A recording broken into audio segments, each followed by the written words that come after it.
রাস্তায় তো ছিল চলাচল একটা নিজে ক্ষমতা যাওয়া যেত, এখন তো পরদিন এখন নৌকা দোন ছাড়ার চলাচল যাওয়ার সমস্যা, এদিকে রুগী মুগি একটা হলে পারে আরো বেশি বেকার। তো কত মানুষ পার হয়? অনেক, অন্তত 200 ছাত্রই পার হয় এই যে চয়নের স্কুলে।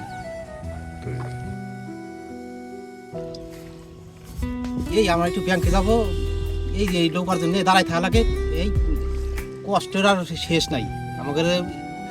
এই যে ব্রিজটা করে দিল, খাম বাগান করে দিল, যদি কাঠের একটা ব্রিজ করে দেওয়ার কথা ছিল, যদি সেটা করে দিত তাহলে আমাদের ভালো হইতো।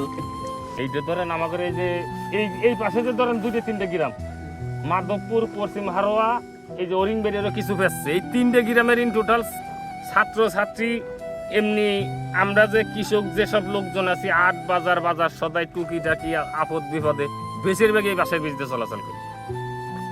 ধরেন এনে বেলগাছির হাট, কালোখালির হাট, এইগুলি ফিরাই ধরেন আমরা এই বাসের বীজতে চলাচল করি। কিন্তু এখন হয়ে গেছে লেখাবার এই বেকার।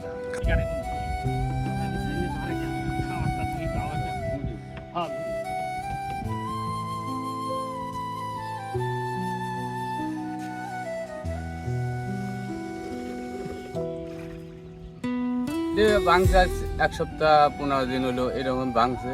এখন এইভাবে নৌকায় চলাফেরা করা লাগতেছে, পাট্টার করতেছি। যখন এই ব্রিজটা ভালো ছিল, মানুষজন অনেক দূর আসতে ঘুরতো, আমাদের নৌকায় হইতো, চলতো ফিরতো, বেড়াইতো, তো আমারও ইনকাম আরো বেশি হইতো। এখন ব্রিজ ভেঙে গেছে, এখন আর আসে না দূরের লোক। বাসাদের এই নৌকাদের আমি পার করি। বৃষ্টি হলে তো আরো কষ্ট হয়। বৃষ্টি হলে এমনি কষ্ট, বৃষ্টি হলে চড়া লাগাই এমনি একটু কষ্ট। তো এখন পারাপার করতেছেন কেমনে কি খরচ কেমনে কি? এই 10 টাকা পিস। একজন করে আসে, আপনারও ভোগান্তি হয়। হ্যাঁ, একবারে তো বড় একজন আসে, এখন কি করা লাগবে, পার তো করাই লাগবে। 10 জনের যে খাটনি, একজনের সেখানে একজনের খাটনি, আর খাটনি হলে তো কিছু করার নেই, মানুষ তো পার করা লাগবে। মানে পেশারটা দায়িত্বটা বেশি। হ্যাঁ, এই স্কুলের পোলা মানুষ শূন্য। আর এ তো ব্রিজ তো এবার পানি কম, তাই ওর প্রতি এইখান সবই তোলা যায়, এই সব নৌকাই পার হয়। তাও প্রতিদিন কতজন আনুমানিক গড়ে পার হয়? বেশি হয় না, এই আইনকির অল্প কয়েকজন, প্রায় 1-150 মানুষ। আর বুধবারে? 1-150 মানুষ। বুধবারে? হ্যাঁ, বুধবারে একটু বেশি হয়। হ্যালো, এমনি যদি 1-150 হয়, দিন হয়তো 50-20 জন বেশি হয়।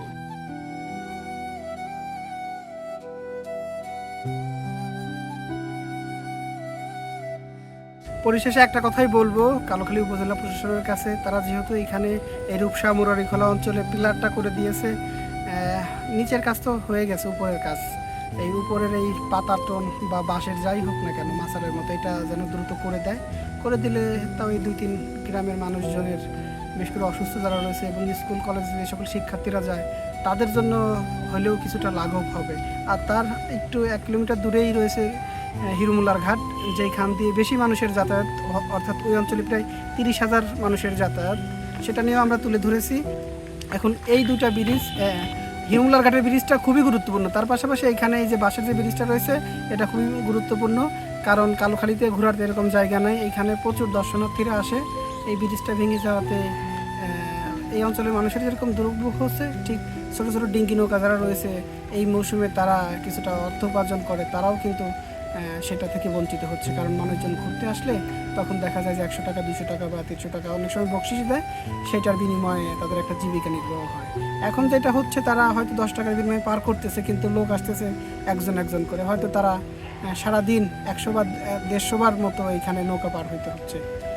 সব মিলায় নিচের কাজ যেহেতু হয়ে গেছে, মনে হয় যে উপরের কাজটা করতে সমস্যা হবে না। সেজন্য আবারও করজোর দাবি থাকবে প্রশাসনের কাছে, যেন দ্রুত উপরে পাতা টনের কাজটা শেষ করা হয়।